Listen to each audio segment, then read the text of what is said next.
This podcast is supported by Amity Health. Are you in midlife, feeling dismissed, unheard, or just plain tired of the old healthcare system? You're not alone. For too long, women's serious midlife health issues have been trivialized, ignored, and met with a just deal with it attitude. Many of us have been made to feel ashamed or forgotten. In fact, even today, 75% of women seeking care for menopause and perimenopause issues are left entirely untreated. But here's the powerful truth. It's time for a change. It's time for Amity. Amity is not just a healthcare provider. It's a women's telehealth clinic founded and supported by world-class leaders in women's health. What sets Amity apart? We are the only women's telehealth brand covered by major insurance companies, making high-quality, expert care accessible and affordable for all women everywhere. Our clinicians provide one-on-one, face-to-face consultations where they truly listen to your unique needs. We offer a full range of holistic, data-driven solutions, from hormonal therapies and weight loss protocols to lifestyle coaching and preventive health guidance. This isn't a one-size-fits-all care. This is care uniquely tailored for you. At Amity, you will join our patients who feel seen, heard, and prioritized. You will find that our mission is clear: to help all women thrive in midlife, giving them access to the health care they deserve.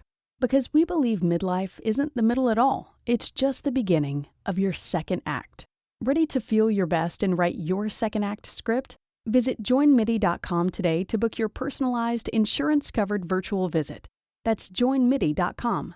Midi, the care women deserve. Hey, this is Dan Harris, host of the 10% Happier podcast. I'm here to tell you about a new series we're running this September on 10% Happier. The goal is to help you do your life better. The series is called Reset. It's all about hitting the reset button in many of the most crucial areas of your life. Each week, we'll tackle a topic like how to reset your nervous system, how to reset your relationships, how to reset your career.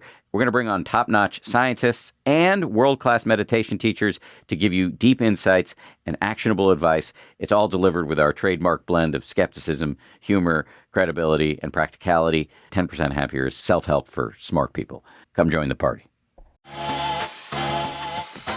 Welcome to the Retreat Leaders Podcast, the show for visionary coaches, healers, wellness pros, and small business owners who aren't just here to host another feel-good getaway, but to build a profitable, impactful retreat business.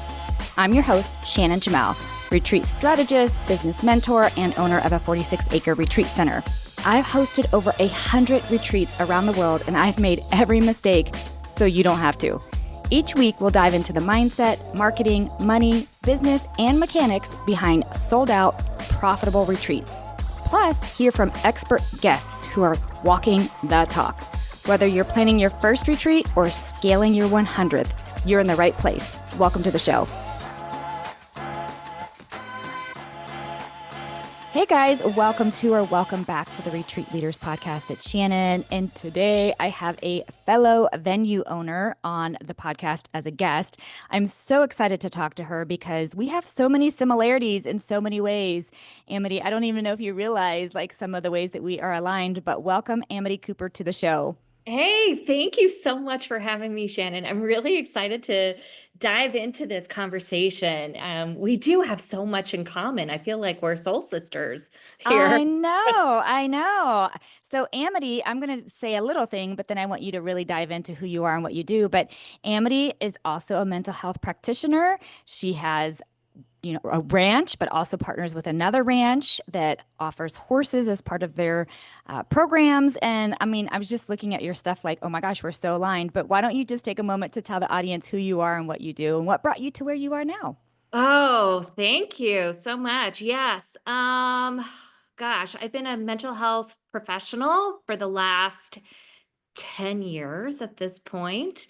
And I really stumbled into ranch life um, about 2 years ago.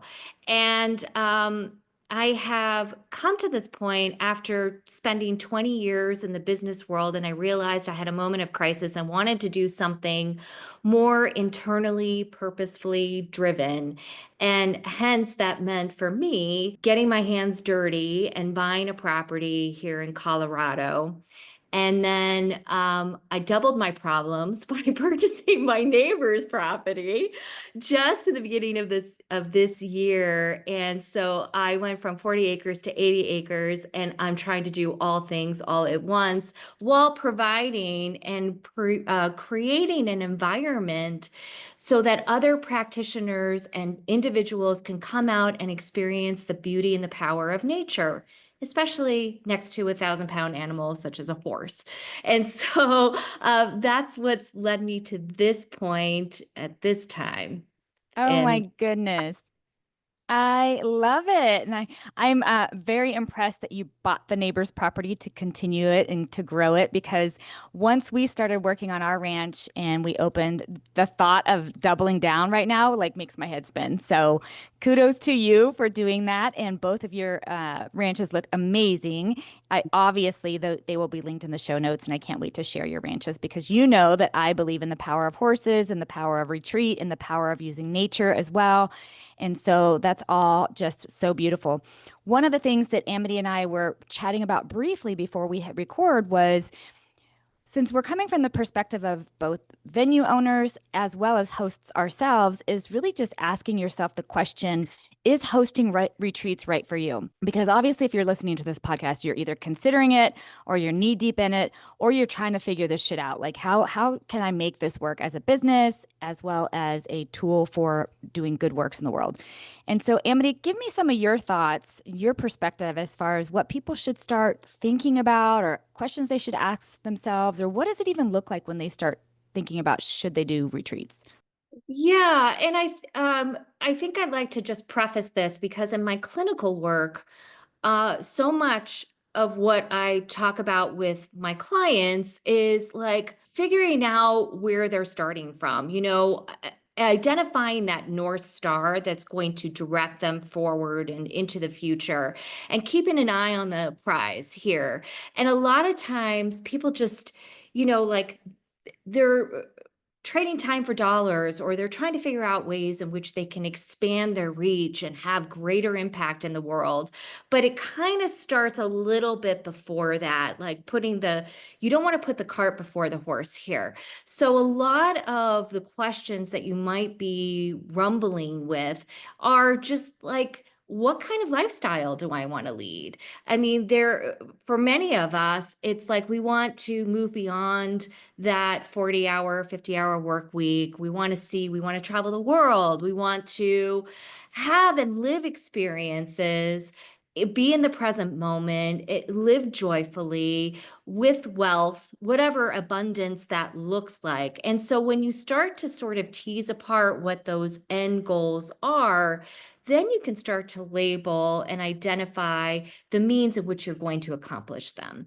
So for me, I've always known and sort of leaned into the fact that I feel truly like a world citizen, and I have traveled extensively. And even after I got married and had children, it was like my children and my husband fit into my life and how I wanted to live and show up in the world. So as I sort of grew my business and my practice, I always knew that running retreats and offering experiences to be up close and personal with me as a thought leader, as an expert and an authority in the space, was going to be really appealing to my clients and to the guests that came in contact with me. So I always knew that using retreats was a means to an end, and it would get me farther along and set me apart from my competitors. Hey guys, I'm cutting in real quick to ask a favor. Will you please share this show with someone who you think could benefit from it? That really helps us to get amazing guests on the show. Also, if you haven't already, subscribe and leave us a review, please. It really helps us to continue to grow for you.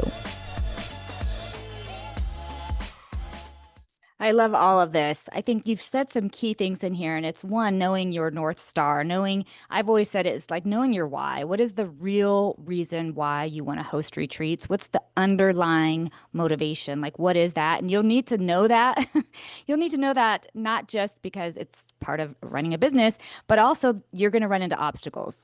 as you're hosting retreats, you're going to run into obstacles, you're going to run into challenges. You're building a brand new business. If you're a coach right now, if you're a mental health professional, whatever you are, and you're adding retreats, this is another form of a business. It's almost like a mini business that you're adding onto your current offerings. And so you're going to run into things. And what helps you stay focused or coming back to your why, to the reason why you're doing this, is just really knowing that why, is coming back to that why, is what I mean. That helps you to stay focused during these challenging times. So I really love that, just the North Star, your why, and understanding that.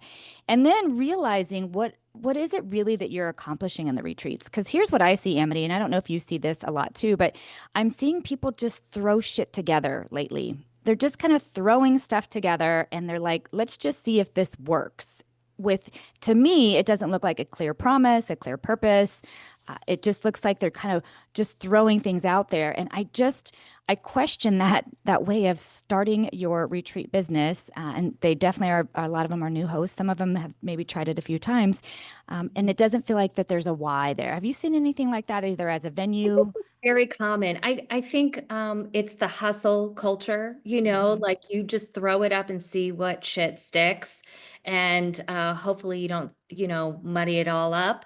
I think there's an element that will always be in any new business venture. It's like, I don't know what direction I'm going in, no matter how much I just have to try. Like progress is better than perfection, right?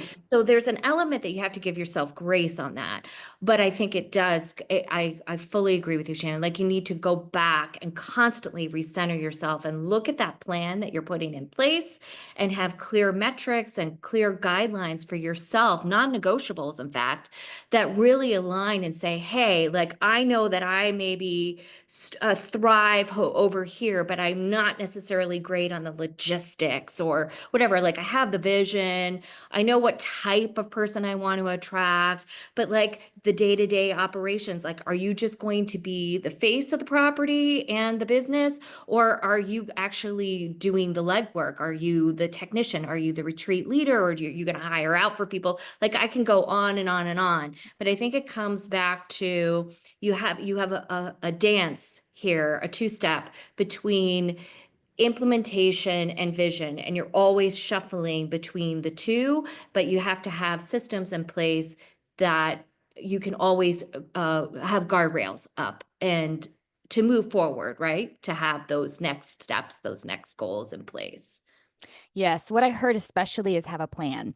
I Yeah. shared in one of my Facebook groups, somebody had posted that they they literally had already posted a retreat, a date, a price. You could register for it, but now they were like, "How do I market it, and what do I do about XYZ?" And I'm like, those are questions that you have the answers for before you even accept a registration, before you even have your registration system done. Like the plan to me is so important. And that includes so many of the things that you mentioned, the logistics, the budget, the pricing, the marketing plan. It's an entire business plan. You should have an entire business plan for that retreat. Each retreat even would have a business plan. It just is tweaked, right? So you have your shell business plan that you put together.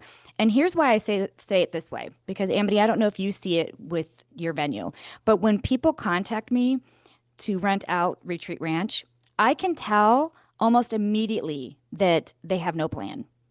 I can tell by the questions they ask. I can tell by the questions they don't ask. I can tell by the information that is lacking when I ask questions. Like I can just tell in a 10, 15-minute conversation that they don't have a plan and they're just like guesswork. Yeah. Yeah. Hey, I have this idea. I'd like to see if some venue is available. They think that the venue comes before the thought process of like, what is the outcome that you're looking to achieve? Yes. And God bless them. I I want to book my venue out. I want that cash flow. I want that security, right? But there's always at least 10 people behind that initial person that can put the money down and book it, right? But the you are you are put in that situation to help guide that retreat leader, person that's interested in using your venue to help them succeed. And it is a partnership. Even if it's a short window of partnership, you're both wrapped up together. So you want to make sure that it's really clear on your end what you're providing, what your non-negotiables are. I keep going back to that. But you're like, what you're, as a business owner, your business is first. Whatever is best for your business has to be front and center and focus so that you can talk reasonably and without criticism or judgment or whatever to that person that's calling in. So that's first and foremost, but it's also, you have to provide the guidance and support, but you also have to ask the right questions, and you always have to have the answer in your mind about like, okay, where do I want this? You have to lead the prospect in effectively. Yeah, I definitely, when I get the calls or we get the inquiries for the ranch, I've actually we've been open for 3 years now. Especially in the last year, I've gotten a little bit more picky where I'm like, we're not just going to book this. We are going to sit down and figure this out if it's a good fit. Because one of the things, as you know, from being a venue owner is, we're a whole ranch rental. People are not booking an entire ranch in a weekend. You know what I mean? Like, they're not going to book it next weekend. It takes time, right? Our bookings are booked way in advance, which means we've held that spot for somebody way in advance. And we, as a team, I have families that depend on me. I can't afford for someone to cancel on me, at the 30-day mark or 45-day mark or even 2-month mark because they didn't have a plan. Yeah. Right. And so I've become a lot more pickier with who is booking the ranch. Do they have a plan? Let me tell you, I am so impressed, though, on the flip side, because I also have had many leaders who've come to me and the spreadsheets and the preparation, and they've sent, if they're not local, they've sent friends to come tour the ranch and video. I mean, I have seen on the flip side such immense preparation and planning that I'm like, yes, all day, yes, and then some, right? So it just goes back to, though, that whole why. I think, Amity, is like, why do you want to host retreats? If your why is powerful enough and you really know what that end result is going to be, you will put together a plan. If your why is that whole, let's see if the shit sticks, like, I just want to go to Texas, or I just want to go to Colorado, or I just want to go to Costa Rica, and I think it'd be fun to do this. Okay, well, to me, that's going to be painful all the way around. It's going to be painful in the process. It's probably going to be painful in your wallet. And so it's just going to be a little bit more of a painful play. Yes, I'm all about going for it. I am so about going for it. But when it comes to this, retreats, especially at such a sacred space, it requires a plan and preparation in order for it to be it sure does. Yeah. And so I guess it goes back to, I mean, we know as venue owners, right? Like, what's required and what demands are put on us. But if you are that, you're sitting on the fence and you have this idea like, hey, I would love to bring a group of women or men or wherever, like, I have this vision of where I want to go. I don't know about you, but I start planning a year in advance. Yes. I start putting all those nuggets and all those I do. That's the time to start throwing stuff up and dreaming big, right? And then you have a system, you have a calendar to follow. And then when you get to that, I would say probably 9 months in to that, if you work backwards, that's when you start to reach out to us. I mean, as venue hosts, and you're starting to play around with that concept. And it has to fit into your business model. Maybe a retreat a year is perfect for you, but you don't know that until you start putting, pencil to paper. Or maybe it's every quarter, or you have a sort of a mashup of hybrid of offerings. I don't know. That's your job to figure that out. But I mean, that would be my suggestion. Hey, retreat leaders, listen up. If you've been struggling to price your retreats, fill your retreats, or even start your retreat business, this is your moment. I'm hosting a 1-day high-impact workshop in London on October 10th, designed to help you plan, price, market, and profit from transformational retreats. Whether you're just starting out or scaling to your next level, this room is where your clarity begins. And you want to be in rooms that actually level up your business. By the way, it's a total business write-off. What better way to visit London and write it off for business? Grab your spot now at retreatproworkshop.com or click the links in the show notes. I'll see you in London. Yeah, no, I'm with you. Mine are a year, and my international ones are actually 2 years. I plan them 2 years in advance.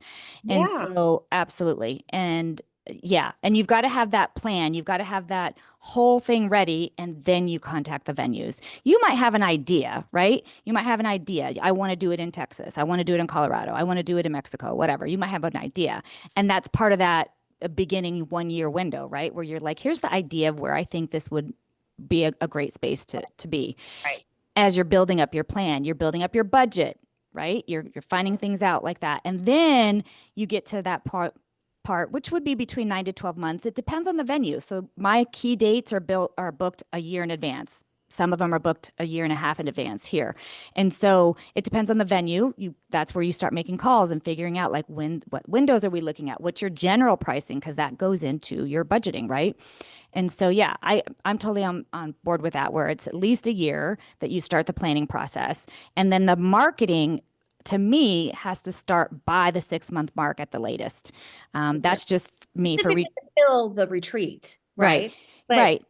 Bringing in and doing all of that marketing and outreach to your potential end user, retreat goer, that starts in the very way before that. Yeah, it can start before that, so long as you've got everything in place and your plans in place and you're ready to go. But I guess at the end of the day, what we're saying is don't throw things at the wall and hope it sticks. Right. Have a why, your North Star, and have a plan. And if you don't know how to do those two things, or if you don't know how to do the second one, the first one, it's intrinsic. You have to know your why and your North Star. But if you don't know how to put together a plan, you're just not sure the logistics, all of those things, there's two options for you. Hire someone who does, that can help you, or start working retreats. Go work at someone's retreat. Learn the ins and outs. Ask questions.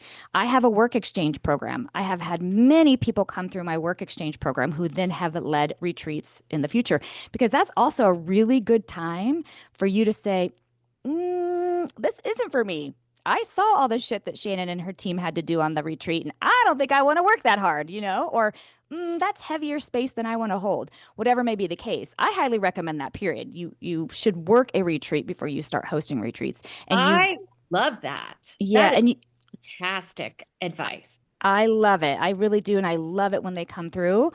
And then, the other thing is you better have been an attendee. I will say, it drives me a little insane when it's like I ask retreat leaders who host retreats, well, when's the last time you went on retreat? And they're like, deer in the headlights. I'm like, I don't do that for myself. I'm like, ooh. Yeah, no, you've got to be an attendee as well. And so yeah, so this is just some thoughts from some venue owners who have seen things come through, as well as, we're hosts too. We both host retreats. And so these are just some food for thought as you're thinking about hosting retreats. But I would like to spend some time before we jump off here, Amity, for you to tell our listeners about your ranch and your offerings. Well, thanks. Yeah, so I feel a little bit like Green Acres, that TV show at times, because I don't know what happened, but I think I'm Eddie Haskell in that. I'm the gal that wears the overalls and whatever, and my husband by chance is Zsa Zsa Gabor in drag. People would kill me for saying that. But any of them, this was my plan, this was my vision, and I sort of ran with it. And I had that North Star. So these sister properties are literally 2 doors away from one another. And the 1890 Ranch is a full equestrian operation. It's 40 acres of fenced pasture. I have all the accoutrements that come with that. I have yurts. I have a community yurt where I host all my yoga retreats and gatherings, small group gatherings. I have 2 barns, an indoor and outdoor arena, you name it, I have that there. And then at my sister property, the Wayfinding Ranch, is another 40 acres, but it's very different topographically because even though we're literally down a dirt road from one another, that sits in the Colorado Black Forest. So you have a different feel and experience. It's much more intimate.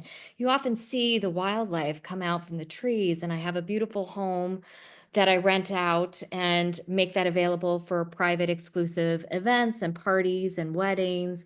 And then I have an outdoor pasture with an arena and a barn and additional outbuildings. So they complement each other on so many levels. But so whatever somebody is looking for to accomplish, I can go as high as 250 people on the 1890 ranch property, down to like the intimate setting that you offer at your place, which around like 40 people tops, and it just, oh gosh, I don't know, nature does the body good, and it feels like a world away. And I'm literally 50 minutes from Denver proper. So it's quite an experience and pleasurable. So I love it. Well, you're speaking my language. Anytime you're talking nature and horses and gatherings, that's my language. So I will yeah. definitely have both of those ranches in the show notes so that you guys can check them out. I highly recommend it. The websites look amazing. I plan on sharing it with my community because I'm always looking for spaces that have horses as integration into the program. So, Amity, thank you so much for coming on here and just sharing some thoughts with folks about knowing their true North Star, as well as having a plan and being prepared so that they can have the most success possible, whether it's at one of our places or somewhere else. So thank you so much.